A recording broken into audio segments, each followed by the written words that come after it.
இதுல பார்த்த ஒரு அமைச்சரை பார்த்தீங்களா, அனிதா ராதாகிருஷ்ணன். 2001 ஆண்டு 50 லட்சம் ரூபாய் கடன்ல இருந்தார்.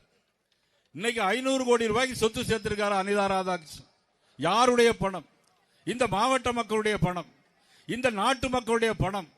கால்நடை மருத்துவர கால்நடை மந்திரியாக இருந்த அனிதா ராதாகிருஷ்ணன், நமது மதிப்புக்குரிய அமைச்சர் கடம்பூர் ராஜு அவர்களுக்கு தெரியும் எப்படிப்பட்ட சூழ்நிலை அமைச்சராக வந்தார். அம்மாவிடம் இருந்தார். அம்மாவை ஏமாற்றி விட்டு அங்கிருந்து ஓடி திமுகவுக்கு போனார்.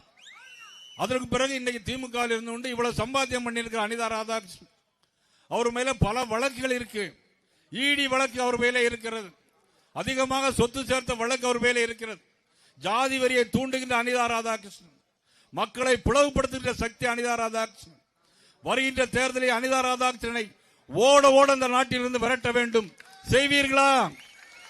செய்வீர்களா? அனிதா ராதாகிருஷ்ணன் போன்ற அமைச்சர்கள் நாட்டில் ஒருபோதும் உலா வர கூடாது.